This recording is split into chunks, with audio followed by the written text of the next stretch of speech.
G'day, welcome back to the Not So weekly news at RC Model Reviews. And I'm a bit sweaty today, a bit hot, because I've been outside doing some flying, and you'll see some reviews coming up soon, some flight reviews. Everybody loves flight reviews. It's a southern summer, so things are really hot here. Things are great. I feel sorry for you if you're stuck in a lockdown in the Northern Hemisphere. Hopefully the videos that I'm bringing you on this channel and on the XJet channel will liven up your day a bit. And today I've got to say, I'm shocked. I'm totally shocked. Now, the thumbnail, the title of this video, it's not a clickbait. Honestly, it's not a clickbait. I received this box here. And when I saw this, I thought, oh, I know what that is. That's a book. And in fact, there's a gentleman has sent me a book. His name's here somewhere, but I don't know if I can read it. Oh no, I've covered it up because I didn't want people to see his address if I showed you this. But he sent me a book. See, it's just a book in a box, okay? And what I want you to try and guess, it's sent from America by email. I want you to guess how much it cost him to send this book through the mail to me here in New Zealand. Have a guess. Go to the comments now and write your guess out there, because I was shocked. I was shocked. And I think hopefully, well, perhaps you'll be shocked too. This cost $63.25 American, $63.25 to send this through the post to me in New Zealand from America. And it took 2 weeks. Really? How much? I mean, how can they send a full model from China with free postage sometimes, and it weighs more than this, and it's 10 times the volume? How does that work? The postage rates are crazy, and I know a lot of people have stopped buying from places like Hobby King because their shipping is just so expensive, and it's a real problem, especially now that we've got things like COVID causing the normal shipping routes to be greatly diminished. A lot of freight, a lot of smaller items were stuck in the boot of or the trunk of passenger flights. Now that we don't have the same number of passenger flights, it's just not the freight capacity. Now you will have noticed that when this video started, there was a quad flight here. There's what's up here? Probably put it up here. My quadcopter flying around. And why have I got that there? What is the relevance of that to today's video? Well, I'm running that quad. That's my MXP 200. It's a really old quad. I mean, we're talking years old. It's from X-Hover. And I just love the quad. It's got a Naze 32 revision 5. So it's an F1 flight controller. It's terrible, Muriel. It's a really old tech. And I was getting 3, maybe 4 minutes out of it maximum with a LiPo pack. So I built a lithium-ion pack, a 4-cell lithium-ion pack. And I wasn't expecting too much because they don't deliver as much current and they sag a bit under load. But in the video you're seeing here, this isn't real time since this video started, and just watch, just see when I end up landing with this lithium-ion pack on my 5-inch miniquad, and you'll see I'm chasing things at stages, and I'm not flying that slow. I'm tracking aircraft. I'm doing all sorts of things that suck a bit of juice, and we'll just see how long that quad flies. And when it lands, I'll show you how much power went back into the 3,000 milliampere battery pack. It is using LG cells, which are not the best. They're not the best for this sort of application, but they're rated at 20 amps, I think 3,000 milliamps. I think some of the Sanyo cells are better, but we'll have a look and see how much power I have to put back in this pack when we're finished flying. Hopefully I can make the video last long enough, or as long as the flight. So we'll see what happens there. And another thing that happened while I was, in the last few days, is on my XJet channel, I'm doing the battery's charged. The battery in that quad is charged. I just heard it go off. So we will know how many milliamps I used in this flight. But I've been out doing a bit of hiking, a bit of walking around. I like walking because it really improves my health and makes me feel better with the Parkinson's. So I do a lot of walking. And so the day before yesterday, I walked 18 kilometers, 9 kilometers out from my home and 9 kilometers back. And this is part of a series of videos I'm going to be doing on the XJet channel called Hike and Crash. And this was a test video. So I'm not putting the whole video up. I'm not going to bother putting that up because it was a bit of a failure in many ways. The action cam I'm using, an SJ Cam 7, I think it is Star 7. It's not very good for this sort of thing. The image stabilization is pretty crap and it's got bad color.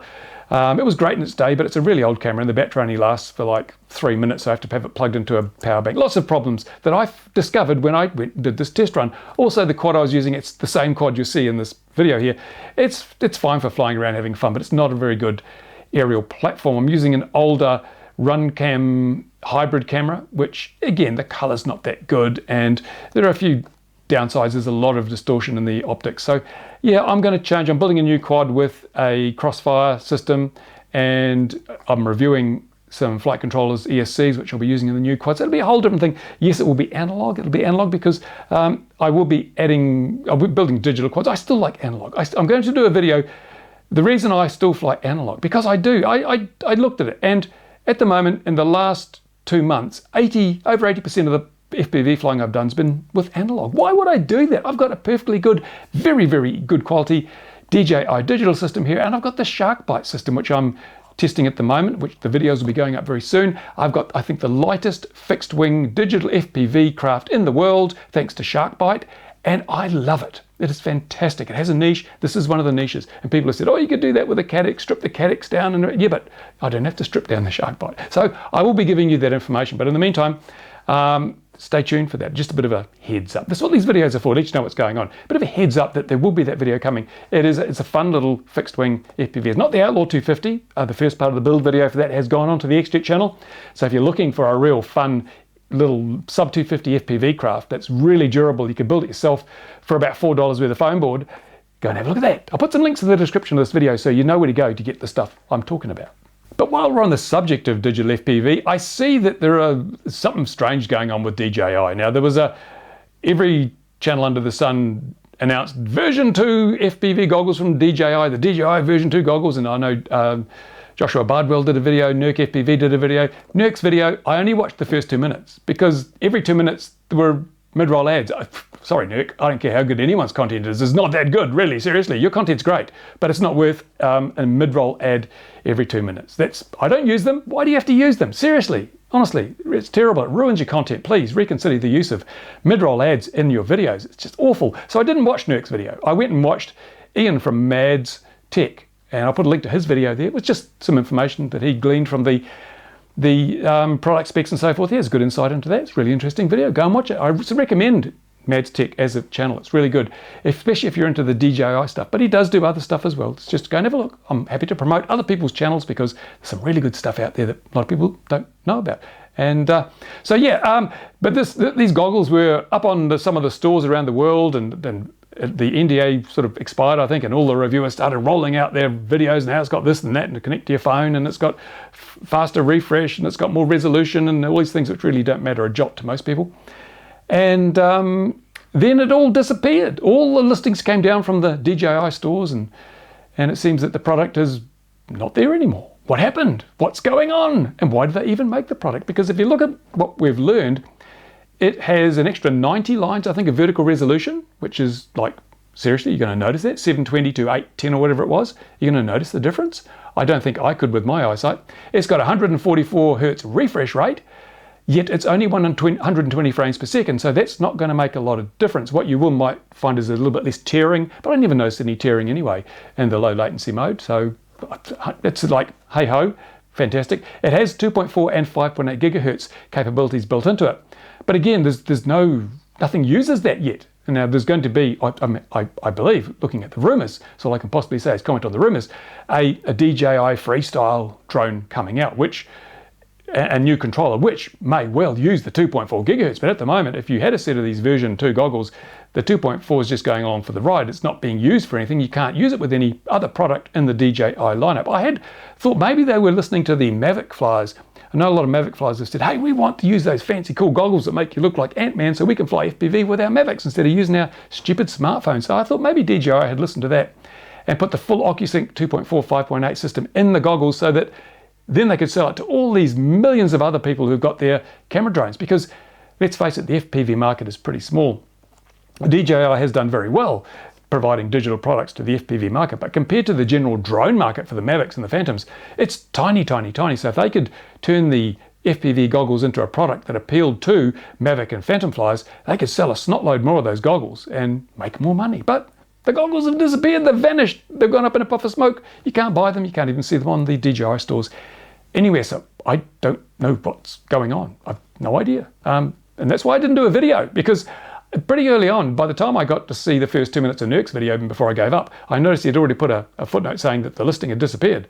So I thought, and I have no deep connections with DJI. They don't send me stuff. They sent me a set of the FPV goggles, which I thank them very much for, and I've sort of, given people my thoughts on that, and I think they've sold quite a few goggles as a result of just the people that have come and used and looked through my set. They've sold a lot of gear, so it certainly paid dividends for them to send them to me, but they don't really send me anything else. So I don't know what's going on. Nurk probably does. And I suspect that Nurk has got one of the new freestyle drones, and I suspect that Joshua Bardwell may well also have, because they were all sent out together apparently. But I didn't show you any version 2 goggles, did I? Anyway, now of course regulations are a big thing at the moment. They changed all over the world this month, in the UK, in the EU, in the USA, in Australia. All these countries have had changes to their regulations surrounding model aircraft, drones, FPV, all that sort of stuff. And I've been doing a bit of coverage on XJet, so go and have a look at XJet if you want to see what I've been saying about that. And I'm doing some more coverage. I've kept it to the XJet because I tend to be a little bit opinionated when it comes to regulation, and I try to keep this channel far more objective and less of my opinions, more of my actual scientific findings. So most of that stuff will be on XJet, but something just for the UK viewers. I'm just doing a video now. A lot of people have said, oh, you know, if we want to fly FPV, even sub 250, if it's got a camera, we have to register. And that's not correct. That's wrong. You need to reread CAP 722 section 1.3 if you think that having a camera on your, a FPV camera on your drone means you have to register it if it's under 250 grams. It does not. It very clearly and explicitly states in CAP 722 that if the camera on your drone is solely for the purposes of control or monitoring, it doesn't qualify as a personal or data collection device under the other part of CAP 722. So if you've got yourself a, not a Mavic Mini, because you can record on that, although even then, you know, the potential is there, but if you've got just a little freestyle drone sub 250 and it's just got FPV, no recording capabilities, and that even includes if it's got a Vista with DJI digital, you can't record on a Vista, no DVR built into that craft, don't have to register it if it's under 250 grams. Yeah, so I may end up in court, but honestly, it's very clear, very, very clear. So coming up in the review queue this week is I will get my videos out on the Bite Shark, the Bite Shark, Bite Frost, I don't know, the thing that Fat Shark do, the digital FPV system Fat Shark do. And it is better than I thought it would be. And I'm going to be doing, I'll probably start off with the video that explains the difference between that system and the DJI digital system, because they're both digital, but they're digital in very different ways, which explains why they have different performance and different handling of weak signal, that sort of stuff. I'll explain, so you'll understand why they look so different when they run through weak signal and why one may be better for you than the other. And I'll be quite honest, quite brutally honest, at the moment, if you just want to fly 5-inch quads, and you're not going to race, then the DJI system is probably streets ahead of the Fat Shark system. But that's no surprise to anyone. Virtually all the reviewers have said that. But if you like building really, really small stuff, you want to watch the video I've got coming up where I fly the Shark Bite system on a really, really small craft. That's going to be, that will pique your interest anyway. So, but I also have coming up, Zonda FPV have sent me a set of floats and a plane to put them on. So if you like float planes, and of course I guess these days in the Northern Hemisphere that means snow as well. I don't have any snow to test them on, but I do have a lake down the road which I'll be testing this plane on, flying. It looks very good to start with. I haven't actually put it together yet, but I'll give you the review on that. And I also have the Dolphin from Skyzone, and I've seen other people who have reviewed that, and I was interested actually. It looks like quite a capable craft, but I don't know. I haven't watched other reviews. I try not to watch other people's reviews before I do mine, because it can give you a bit of bias. If you think, oh yeah, maybe he's right. No, I'd rather come completely fresh into a product review, so I deliberately haven't watched the other reviews of that. And there's a few more products in the pipeline.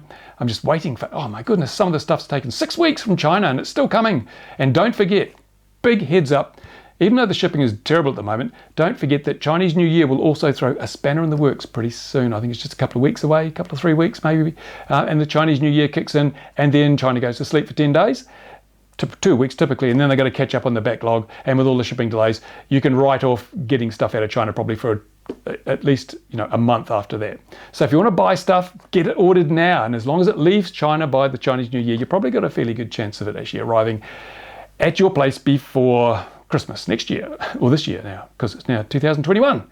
Yeah, there you go. So there you go. And if you're in the Northern Hemisphere and you're stuck inside, well, get your whoops out and enjoy social distancing. You'll be able to fly inside. You won't have to worry about banging into other people physically or metaphorically. And yeah, it's probably tough times for you. You have my sympathies. And if you, as I say, if you really want to enjoy flying, then just tune into XJet. You'll see people having fun. You may be jealous, but hopefully you'll just be envious and share in the joy and fun that this hobby can bring to everybody. Now, I hope that this video of my, I hope I've done my 17 minutes or whatever of talking to camera. I don't know. If I haven't, there may just be some music and this will play to its end. But before that, I'll just go and see how many milliamps I put back into the battery on that flight. I'm back. There we go. That's the pack. and I put 2,700 milliamps back into this pack. It's a 3,000 milliamp pack. So that's pretty damn good. That is so impressive. I would have still had probably 2 or 3 minutes left of flying time before it fell from the sky. So initially I looked at it and did the calculations based on shorter flights and said it's a 20-minute pack. And it is. It's a 20-minute flight time on a 5-inch quad, an old 5-inch quad using this battery pack. It's amazing. And also here in New Zealand, this is cheaper than a LiPo because we can buy these cells here for about $11 each, I think. So a 4-cell pack, $44 New Zealand. I think in American money, that's like 3 cents because that dollar's worth nothing. Actually, it's not bad. I think it would be, I think 70 US cents to the New Zealand dollar. So looking at about $32 or something for this pack, which is fantastic. 20-minute flight times. That's the stuff that you used to have to get a Mavic or a Phantom to get flight times out of. But you can do it with a 5-inch freestyle quad, and that's including a bit of, fairly heavy throttle use. It did come down a little warm, but it's a very hot day. So if I really, really coaxed it, I'd get well over 20 minutes. I think 21 minutes would be easy and still have reserve to make sure I was going to get back. So when I do my hike and crash videos, I'll probably use this pack a lot because it's going to give me a lot of airtime to get some good scenic shots of places around New Zealand. If you're interested in seeing what New Zealand looks like from the sky, from FPV through the goggles, then stay tuned, subscribe to XJet and follow that because hopefully you'll find it interesting. What I'll do at the end of this video now is just leave you with a few little bits from my 18K walk and the little flight I had, and you'll see why I'm not turning it into a video all on its own because really it's not good enough. I need to do a lot of work in improving that before I roll the series out. And hopefully that video is finished now. If it hasn't, you can watch them both at the same time until we get to the end. But as I say, that flight, 17 minutes. 17 minutes, seriously. It's a very long time for a 5-inch quad. And that's about it today for me. And I'll be out here quite regularly. We've got jets on the weekend, so I'll be doing some XJet videos of the jet flying. And as I say, I've got a lot of flight reviews lined up here. They'll be coming up. And a lot of the backlog, it's getting cleared very, very quickly now. So thanks for watching. I appreciate it all. Thanks to my Patreon supporters. You make it all possible. And stay tuned for my extra videos on regulations on XJet, where I'm allowed to vent my spleen and say stuff that I would never say on here, because this is a far more responsible and objective channel than XJet. Thanks for watching, guys. Bye for now. Oh, before you go, I'm going to do some live streams. I've never done live streams. Live streams, see, when you do videos like this and you make a mistake, you can fix it up. You can edit and redo the scene. But if you do a live stream and you stuff it up, well, that's just bad news. It looks terrible, looks unprofessional. And I've never had the time to sit down and work it out. So I'm going to do some live streams on my XJet channel and also on RC Model Reviews. So you can ask me questions. Now, I know there's some really good streams out there already. Pawel Spychalski. Pawel? I always get his name wrong. I can't pronounce it. It's foreign. So Pawel Spychalski, the chappie who does the streams, he's really good. He does a lot of iNav stuff. Really, really good. As I say, I'm keen to promote other people's channels. Go there and have a look at his streams and his channels. He does really good stuff. He does some good live streams. Everybody, of course, also watches Bot Grinder's stream on a Friday night, US time, Saturday afternoon, New Zealand time. Fantastic fun. It's a fun stream. It's really, really good. If you're easily offended, don't go. But if you really want to just let your hair down and have some fun, that's the place to be. And there's Mad's Tech. Ian does a really good stream. He used to do it on a Sunday evening. I think he's changed, whatever. But if you go to his channel, which is linked in the description, you'll be able to see when he's doing his streams. Really good stuff. And he's got a fantastic chair. You'll love his chair. He shows it off. His chair always gets pride position, and you'll ask him about his chair in the chat. So that's it. Yeah. If you want to see some of the, I'm going to cough. Hang on. See, if this had been a live stream, I'd have coughed all over you, but I can edit it out and record it. But anyway, yeah, so if you want to see a live stream, let me know in the comments. Certainly people seem keen on XJet. Do you want it on RC Model Reviews? If you've got questions about products, about anything I've reviewed, about anything you want reviewed, to be able to ask me live, and I will give you, to the best of my ability, the answer. So there you go. Thanks for watching again. And now this time it really is bye for now.